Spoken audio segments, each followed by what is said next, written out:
et bienvenue dans cette nouvelle vidéo d'Oral MPSI MP2I. Alors aujourd'hui nous étudions un exemple de zéro multiple d'un polynôme au cours de cet exercice que l'on va voir. Donc on prend n, un entier naturel qui est différent de 0 et différent de 1. On note P indice n égale à n-1 facteur de x puissance 2n moins 2 facteur de 2 puissance n moins, enfin 2n-1 x puissance n plus 2n carré x moins 2n carré moins 3n plus 1. Donc c'est un polynôme de R, crochet x. On doit montrer que 1 est 0 d'ordre 3 exactement. Alors pour ça, on doit montrer que P indice n de 1 égale 0. P indice n prime de 1 égale 0. P indice n seconde de 1 égale 0. Et enfin, pour qu'il soit d'ordre 3 exactement, la dérivée de P indice n, la dérivée troisième de P indice n en 1 égale 0. Et différente de 0, pardon. Bon, alors commençons. Donc, P indice n de 1, c'est égal à n-1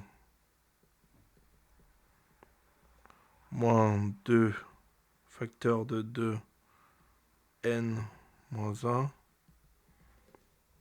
plus 2n carré moins, entre parenthèses, 2n carré moins 3n plus 1.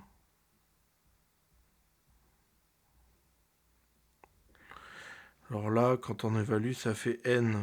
Alors, moins 2 fois 2n, donc moins 4n. n moins 4n, ça fait moins 3n. Moins par moins 3n, ça fait plus 3n, donc les n s'annulent. Ensuite, si on regarde les n carrés, on a 2n carré moins 2n carré, donc 0. Ensuite, on a moins 1, moins 2 fois moins 1, donc plus 2. Donc ça fait 1. 2 moins 1, ça fait 1. Moins 1, ça fait 0. Donc finalement, c'est égal à 0. Donc P indice n de 1 égale 0. Maintenant, on dérive. On dérive P indice n. Alors quand on dérive P indice n, on a P indice n prime qui est égal à 2n facteur de n-1 fois x puissance 2n-1 moins 2n facteur de 2n-1 fois x puissance n-1 plus 2n carré. Alors plus 2n carré,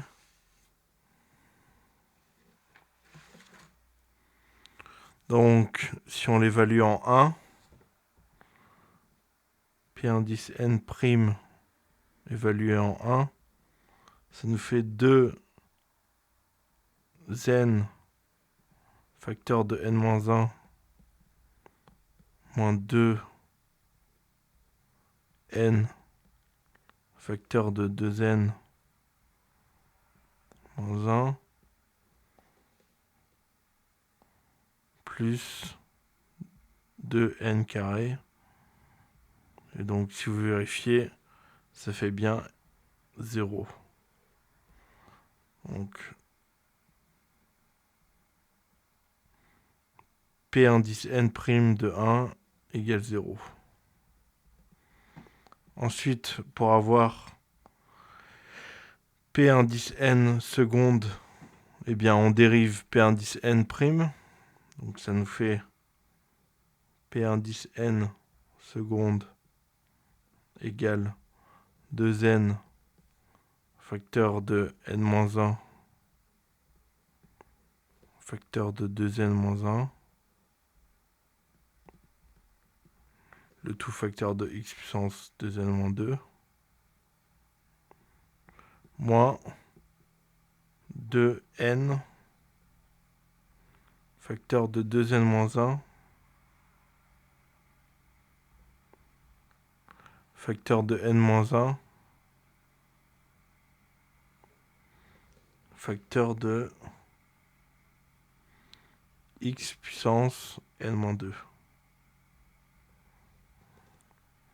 Donc là on remarque quelque chose, c'est qu'on a 2n facteur de 2n-1 facteur de n-1 de chaque côté, ici et ici. Donc on peut factoriser 2n facteur de 2n-1 facteur de n-1 facteur de x puissance 2n-2 moins x puissance n-2. Et donc si on évalue en 1, vous le voyez directement, ça fait 0, puisque ça va faire 0. Parce que ça va faire 1 moins 1.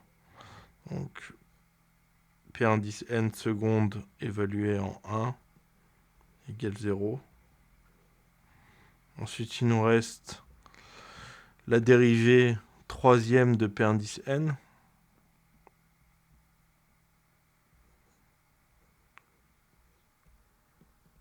Alors, elle est égale à 2n facteur de 2n-1 facteur de n-1 le tout facteur de 2n-2 facteur de x puissance 2n-3 et on a le deuxième dérivé plus, entre parenthèses, on peut l'enlever parce que ça fait moins n-2 facteur de x puissance n-3.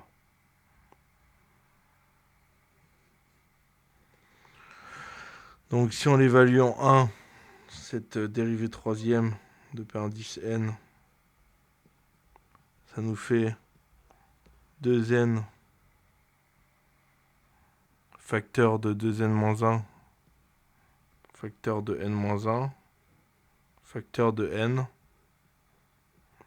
qui est forcément différente de 0 puisque, rappelons-le, on a pris n entier naturel différent de 0 et différent de 1. Donc ça veut dire que n est différent de 0 pour ici et ici. Ensuite, n différent de 1, donc ça différent de 0. Et n différent de 1, bah, on a forcément ça qui est différent de 0, puisque n est un entier naturel. Donc finalement, on a P indice n de 1 égale P indice n prime de 1 égale P indice n seconde de 1 égale 0. Et on a la dérivée troisième de P indice n évaluée en 1 qui vaut 0. Enfin, qui est différente de 0, pardon. Donc, on peut en conclure, d'après un théorème du cours, que 1 est 0 d'ordre 3 exactement de P indice n. Voilà, c'est la fin de cette vidéo, la fin de cette résolution de cet exercice. J'espère que ça vous aura plu et je vous dis à très bientôt. Ciao.